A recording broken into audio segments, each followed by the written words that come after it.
welcome back to the channel. I am here finally getting around to do a bloody Q&A. There's been a bunch of times recently that I have asked for questions on Instagram with the intention of doing this and then not got around to doing it for some reason, but I have always saved them, so now I'm just going to go through a bunch and answer as many as I can. Very exciting. So there's not really any need to dawdle. That's just jump right in. First question is, what are your favorite sort of videos to make? And this is a tricky one because I think technically my favorite type of video to make is a vlog, but it's also one that I find the most difficult because if I'm out having fun, I really struggle to remember to record. But whenever I do manage to do one of those, like, I love it so much and I have the most fun editing it. For instance, like this vlog here that I did with my friends, I loved that day and I really loved making that video. I so enjoyed it.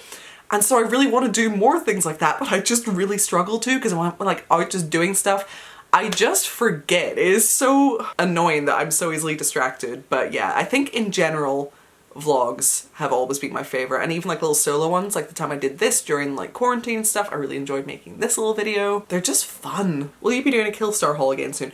I will. I forgot that I hadn't done it yet because I got the stuff for the haul. And then before I got around to doing the video, like not long after, I got asked to do that specific, the last Killstar video I did, like the 333 one. And so because that took priority, I had to do that first, and I just completely forgot that I haven't actually done the other one yet, so I do need to do that soon. Thank you for reminding me. Are there any games you've been playing lately? Do you like Minecraft? For Minecraft, I've never played it. It doesn't seem like my thing, it just never has. Nothing against it, I've never looked at it and thought, oh boy, that sure is a game I want to play.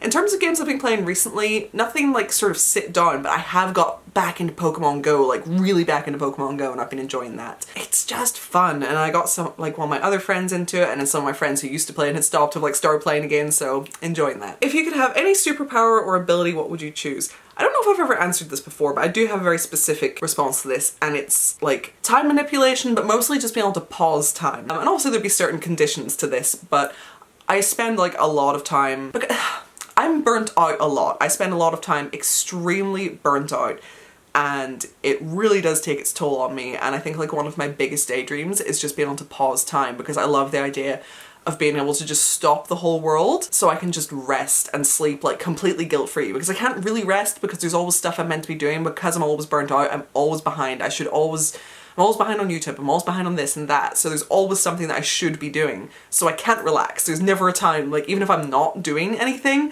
I'm not relaxed. And so I would love it if I could just stop time and just do nothing, completely guilt-free, sleep as much as I want, laze around, not worry about doing anything without deadlines coming, or, you know, I get really bad FOMO, so like I wouldn't want to like miss out on like fun stuff that's happening. So yeah, that's like definitely like the biggest thing, is I just want everything to stop so I can just do my own thing, and then whenever I feel better, come back to the world, you know? And like that is like a fantasy I have had for a very long time, like years and years and years and years. Can you do a step-by-step video on how to put eyeliner on just a basic look? Do I have anything like that? I know I have like a tutorial for this kind of eyeliner. In terms of just normal winged eyeliner, I'm not sure. I don't know. I don't really know if I would do makeup tutorials anymore, because I just don't really know if that's the kind of thing that would perform well on my channel. What was your first piercing? So my first piercing was technically my ears, because my dad brought me to get those done whenever I was like a baby. Mother was not thrilled. The first piercing like I went and got was my septum, and I let my friend do it, which was not smart. I was 14 and they had like, you know, it wasn't like with like a safety pin. They had like sterile piercing needles and gloves and whatever, but you know, we were not in a nice sterile piercing studio or anything, and they were not professional piercers, so that wasn't smart. I got lucky, it turned out fine. But yeah, that was my first piercing that I went and got. Would you post any more DIY videos? I would really like to do that again. But as I mentioned, I've been like really burnt out, so I've kind of been lacking creativity for a while, but it's like just recently started coming back a little bit. I've been getting little flutters of it. I think that's also something to do with spring coming in, is I'm just starting to feel more alive as a human again. I made myself like a cute phone case the other day because I was tired. I like just went on a deep clean of my room and tidied for like 5 hours, and while I was doing that I found a bunch of like random bits of hardware and chains and stuff, and like a blank phone case, and I was like, I could make something out of this, and so I did. So yeah, at some point I would like to do more sort of crafty videos. I just need to decide what, and I need to just fully kind of get my own creative juices flowing again personally before I can like, because whenever you turn it into a YouTube video, it turns into like a job and it's no longer just like a fun little crafty thing, and it's like takes a lot more thought, and then that can kind of ruin it if you're not in the mood. So I just need to get back on track personally first before I make it into something like that. How much has your clothing and personal style changed throughout your years on YouTube? So as of today, when I'm recording this, I've been doing YouTube for 10 years, and I do think my style has changed a lot. It's also stayed the same in some ways. There's a lot of stuff that I wore back when I started that I would still wear.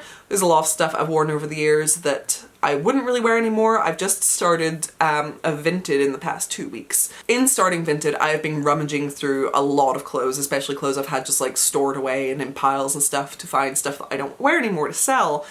And I think that has kind of hit home how much my style has changed, even in the past few years. There's a lot of stuff I'm finding that isn't that old, but I'm kind of surprised I own, because I'm like, I just couldn't see myself wearing it anymore. But then I'm also finding stuff that I've had for a million years that I'm like, oh, this thing! I forgot I had this thing, so that's been really fun. But the whole Vinted thing's been really fun, like on multiple levels, because for one, it's helping me finally start to declutter, which I need to do so badly.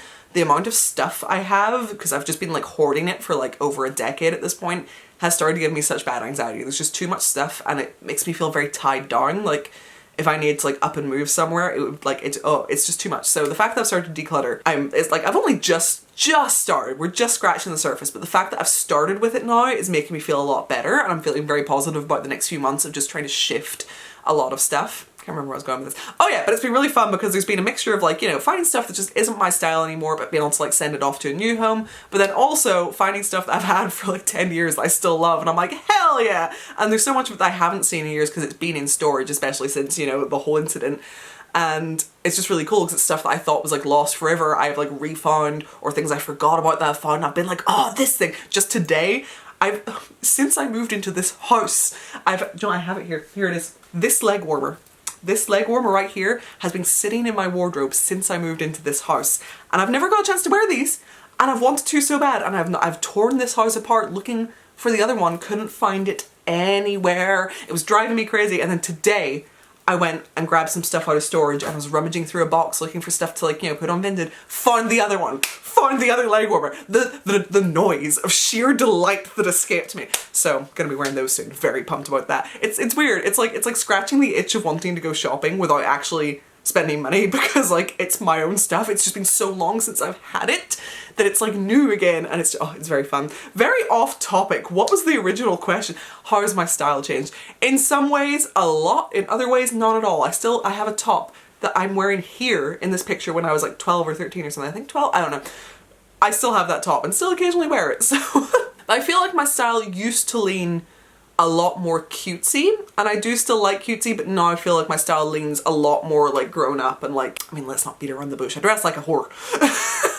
But in a way that makes me feel good. So yeah, I do still enjoy the cutesy stuff, but I think there's been quite a big shift in the past couple of years as I've gained a lot more confidence and freedom. Are you planning on getting any tattoos soon? No, I got this one very recently, and it's very cute, and I like that a lot, and it was kind of on a whim. I don't have anything else planned just yet. I'm trying to save up a bit of money here right now. So once I sort of get back into it, because seasonal depression just wrecks me. I struggle with normal depression at the best of times and the ADHD, and it all really like heavily impacts my ability to like function and get work done and stuff, but in the winter it's so much worse. So I just really need to get back on track, get some savings going, all the rest, and then I can start thinking about tattoos again, because there's lots I want. What's something you like to do in your downtime to calm down or just relax? Just kind of like lying in bed and watching TV is nice. I have like a thing for those mobile games where it's like you match, you know, like 3 in a row or like 5 in a row or whatever, and like of the colors.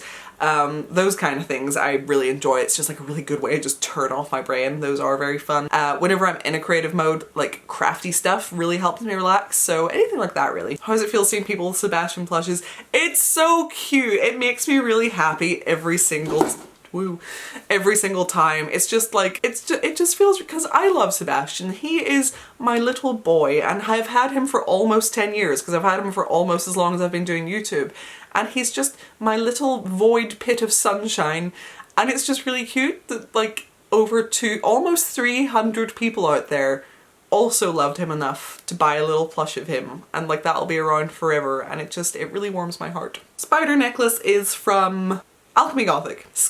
What's the scariest / most haunted place you've ever been? Okay, so I don't necessarily believe in ghosts and hauntings and whatnot. And in general, I'm pretty comfortable in like spooky places, but I have to say there's like a big abandoned building that I go to a lot called Cairndhu House.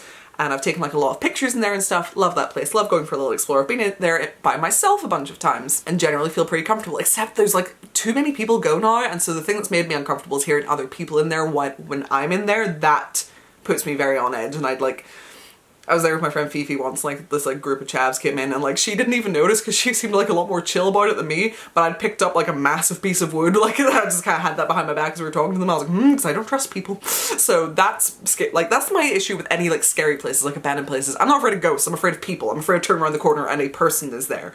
I would take a ghost over a person any day. Saying that, I went there one time. Who was I with? Was I with Lisa? I can't remember who I was with. I went there one time and wandering through the building, as I usually do, completely fine, not a problem at all. But then found this one room that I hadn't been in before, and it was really weird because the doorway and everything to it was all bricked up. This place used to be a hospital, by the way. It was like some sort of like hospital-y thing for a good while. Before that it was like a manor house. But I think the last thing it was before it got like closed down to manor was a hospital. But I found this one room that like was actually all bricked up, like all the inside, like all the windows and doors were bricked up, except for one that was like, it looked like it must have been a viewing window. It must have been like a window that like looked into like, I don't know, a medical room, an exam room, I don't know. But the only way into this was to climb through this little window. And I was like, that's weird, I wonder why this one room's being bricked up. And so I climbed in through the window, which was like, I think not so high up on the side of the wall I was on, but when you got to the other side it was like a bigger drop, if you get what I mean. So I got in there, saw, you know, because I couldn't figure out where the door was, and when I got in, that's how I knew it was bricked up. I could see it from the inside and I was like, oh weird, I wonder where that is. I don't know what it is, and it purely could have just been like a weird like psychosomatic thing, like, ooh, the room's bricked up, ooh, what's wrong with it? But that is the only time I've been in that building and I felt fear. Like I was in that room and I just got this like overwhelming sense of dread wash over me. I just felt so on edge and like my stomach was just like a pit, and dread is the only word I can use. I just didn't like, I kind of wandered around there for a little bit, but I had this awful, awful fucking feeling the whole time. And so then whenever it came time to actually get out and I was like climbing back out through the window, I really did not like having my back to the room, and I was like scrambling to get out. Like the whole other time I've been wandering around it was okay, but it was when I was trying to get out, I was like, I want the fuck out of here now. I do not like having my back to this room. And that can be a person thing because the whole room's blocked off and it's like empty. There's no one hiding in there, but oh my god, I just didn't like it. And like I said, it could just be because of like the weird eeriness of like, ooh, why is the room bricked up? And I was like, oh, I don't like this. And I got it one other time whenever I had to live in my studio in like the big spooky linen mill. And you know, I was in there a lot. I'm like, it's always spooky. It's like at nighttime, it is just during the day it's quite nice. Nighttime, spooky as shit. But in general, it felt okay. But there was one night I was there and I cannot tell you what was wrong. I was freaking the fuck out. I was like so afraid for no reason. I was like genuinely terrified. I was messaging someone that I was friends with at the time, like telling them how scared I was and stuff. And I really like, I so badly wanted them to be like, yeah, come here. And unfortunately that didn't happen. I think I ended up just leaving that night. I think I just drove and just left. But I just got this like overwhelming like panicky fear and feeling that I wasn't safe. Nothing had happened. Not a thing had happened. There was nothing wrong, but I was freaking the fuck out for absolutely no reason. And it could just be because I was like having a little bit of a mental breakdown at that point in my life, let's face it. But yeah, it was so weird. And in the end, I just had to like let myself out of the building and I just drove, I think to Bangor, which is actually where I live now. I just drove. I was like, no, I don't want to be there right now. I might have ended up staying at someone else's house that night, not the friend I had been messaging, but so I don't know. But it was weird. A couple more questions through. One's very gross and I will not be acknowledging it. Thank you very much. If you could be any mythical creature, what would you be and why? I'm certain I've probably answered this at some point, but I can't really remember. Obvious answer is vampire. They're cool, live forever, all that jazz. But if not vampire, some sort of like mermaid, siren, sea creature, because I just love the sea. I like being in the sea. That is definitely what I'd be going for. Do they live forever? I don't know. If you could have any car, what car would you have? Okay, I'm gonna preface this by saying I know fuck all about cars. Like, my decisions are purely aesthetic motivated. So I love my Jeep Renegade. It's like, it serves me well. I love that car. If we're getting fancy and like cost isn't an issue and I don't have to worry about like, oh, it would cost so many pounds to insure this, and oh no, they're bad because they break down all the time and it would cost so much to maintain. In like a world where either cars are magic and I don't have to worry about that, or I'm like fucking rich and don't have to worry about that, a couple of answers would be I'd like a Jeep Wrangler. I love my Jeep Renegade, but I'd like a bigger Jeep. I do like a big fucking car. And also kind of like a Hummer just to be really extra, but the problem is, for one, I don't think we have them in the UK. Two, even if we did, I genuinely don't think half of the UK roads could actually handle a Hummer. I don't think. Especially like the little like country roads that I have to drive down a lot, like where I live. Even in my car, like I'm screaming sometimes if a car is coming the same direction as me because they are narrow. So I feel like a Hummer just, it wouldn't be happening. Also a G-Wagon, I just like big fucking boxy cars. Aside from that, I like whatever the like Addams Family car is, like that. I would love one of those. And I was like, oh, for a while I was really playing with the idea of actually having one because I was doing my driving lessons, I was close to passing, and I was starting to look at cars. And the one that was always in my head was the Jeep Renegade. But then I was also like deep in like a sort of Victorian-y, like antique-y kind of phase at that point. And so I was really playing with the idea of like an Addams Family style car because of course I would love to be that extra bitch who looks like I do driving around in a car like that. And I did actually find one on eBay for around the same as what my car cost, and I was like, oh, that could be a thing.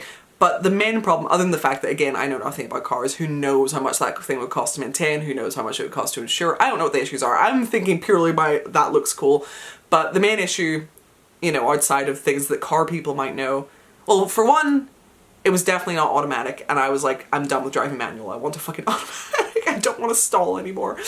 That was the most stressful part around this, so that, but the other thing was because it was a soft top convertible and like the shape of it, the back window wasn't like a real window, like it was like soft plastic, which means like anyone with like a pocket knife could just slice and put their hand into my car, so it's just, it would not be a practical car. That's the kind of thing you take out and you drive around for the day to look cool in your car, and then you put it at home safely in your garage. You could not actually use it like to run errands and stuff. So that dream died, which is probably for the best because I'm sure it would have been a wildly impractical fucking decision. A hearse is of course another one, like a good old looking hearse. I would love, not the new ones, they're just boring and ugly, but like a good old like old American style hearse I would love. And then my last answer is, it's either, I can't remember if it's 1964 or 1969. It's either 1964 or a 1969 Lincoln Continental, customized to fuck. I'm not going to tell you why. I want to see if any car people can guess. Leave a comment down below if you know why that car. Okay, I think I have a lot to do tonight, so I think I actually will end this video here, but I do hope you enjoyed it. I had fun answering some of your questions. I will maybe do a longer one next time. I'm just very aware of time. I've got a few things done tonight. I'm proud of myself. I've got to pack up some orders now and try to figure out what I'm wearing at the next few events that I'm at over the couple of weeks that are coming up here. I have a lot to do, but I enjoy spending this time with you guys, and I will be seeing you again soon. So the most important things to remind you of is A, finally doing Vinted. At the minute I can only ship to people in the UK, which is really annoying because Vinted only lets me, which is really dumb because it means I can't even ship to people in Ireland even though I'm in Ireland. So I really hope that changes at some point. But right now if you're in the UK, you're golden. You could, yeah, Vinted, check it out. Just go follow me so you don't miss stuff. There's lots to come. Second thing is Patreon. Please do support it. And also there is a fun new video series starting there very soon talking about fun, spicy, scandalous things that happen on nights out that I can't talk about on YouTube. So if you want to see that little private video series, do go support on Patreon. And then just the usual, the comments. Leave me a comment. Let me know if you get the car thing. It's cool if not. And I will see you in my next video. Bye, lovelies!